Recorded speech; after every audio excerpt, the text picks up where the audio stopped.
Auzubillahiminash-shaytanir-rajim. Bismillahir-rahmanir-rahim.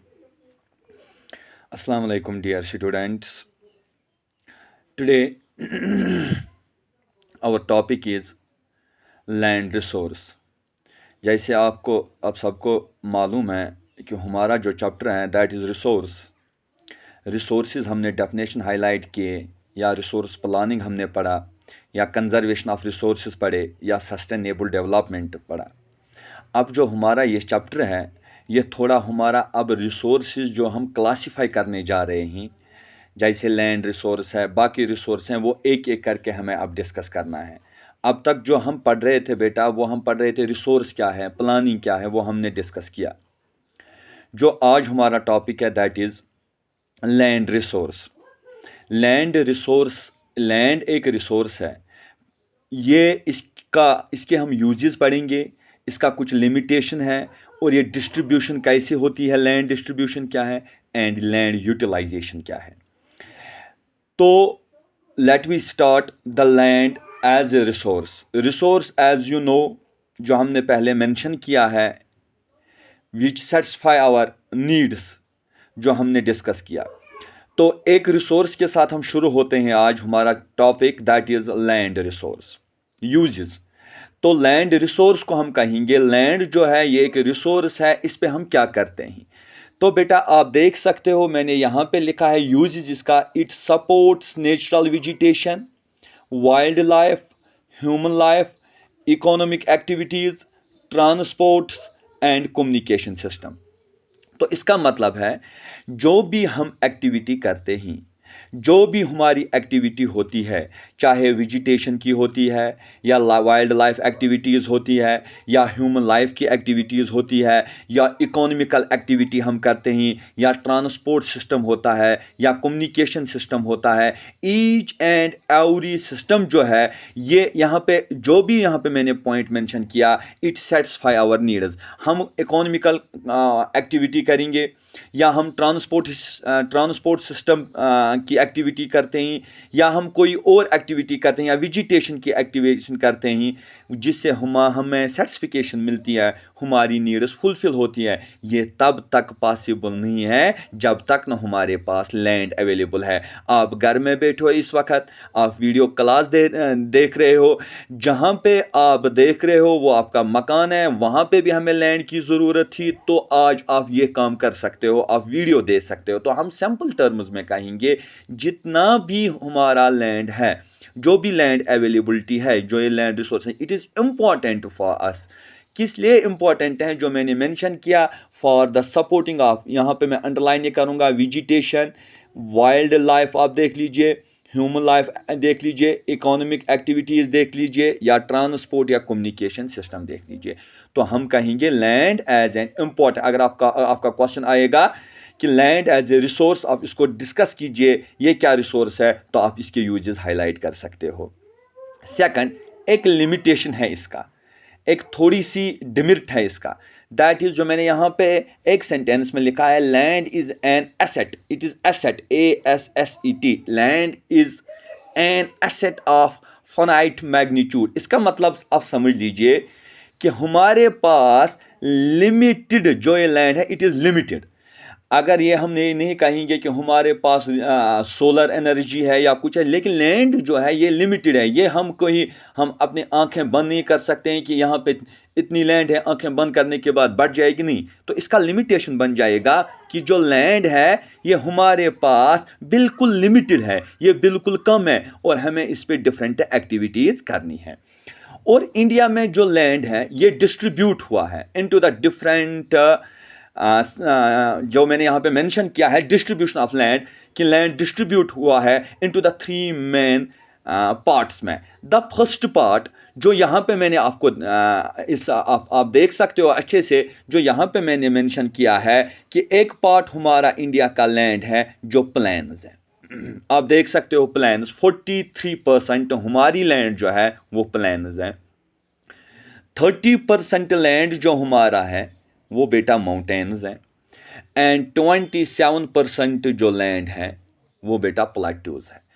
तो आप खुद मार्क कर सकते हो, ये जो डिस्ट्रीब्यूशन है लैंड की, ये डिवाइड हुआ है 3 मेन कैटेगरीज में। द फर्स्ट इज दैट, जो हमारी ये लैंड है 43% प्लेन्स हैं, जो प्लेन लैंड है, 30 माउंटेन्स हैं, पहाड़ी इलाके, एंड 27 जो है जो प्लेट्यूज है।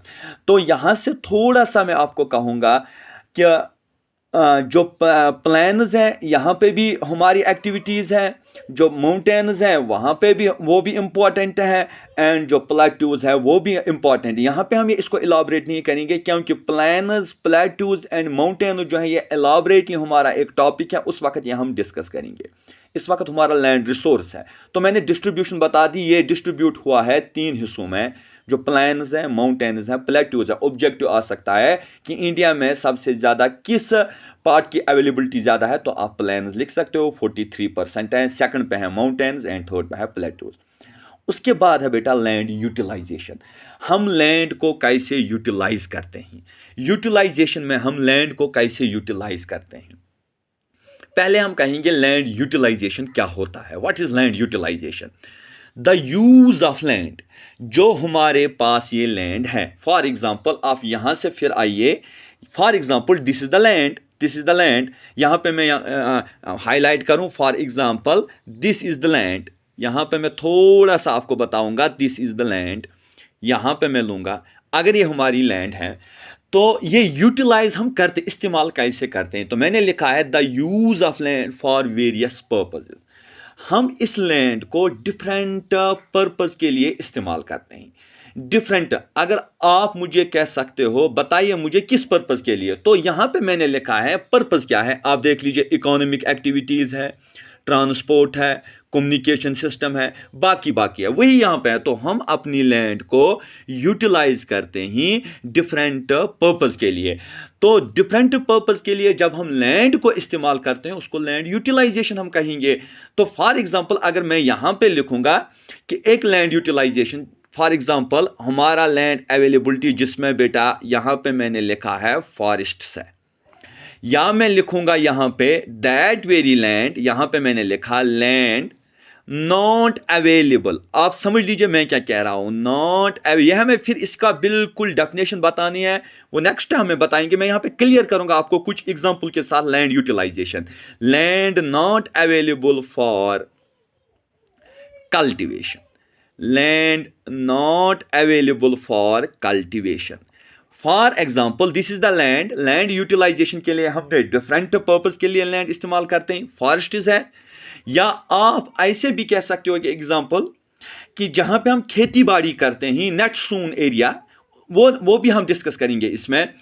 या वो लैंड है which is not available for cultivation, जो हम कल्टीवेशन के लिए इस्तेमाल नहीं करते हैं, जो यहाँ पे मैं लिख सकता हूँ फर्स्ट पॉइंट एक, that is known as the barren and waste land, जिस पे हम बिल्कुल कुछ कल्टीवेशन नहीं कर सकते हैं, या हमारे पास वो भी लैंड होता है जो हम बिल्कुल कल्टीवेट नहीं कर सकते हैं, जो बिल्कुल एग्रीकल्चर पर्पस के लिए नहीं रह सकता है, जहाँ पे हमें रोड्स मेंटेनेंस करते हैं। एक दफ़ा ये एग्रीकल्चर सिस्टम इस पे हो सकता था, लेकिन रोड्स की भी ज़रूरत है, वहाँ पे रोड बनाएंगे हम, हमें बिल्डिंग्स की ज़रूरत है, या हमें कोई इकोनॉमिकल एक्टिविटी की ज़रूरत है, फॉर एग्जाम्पल फैक्ट्री की ज़रूरत है, इंडस्ट्री की ज़रूरत है, या हम कहीं पे कोई ऐसी बिजनेस स्टैंड करते हैं, वो भी हम वहीं पे करते हैं जहां पे लैंड है।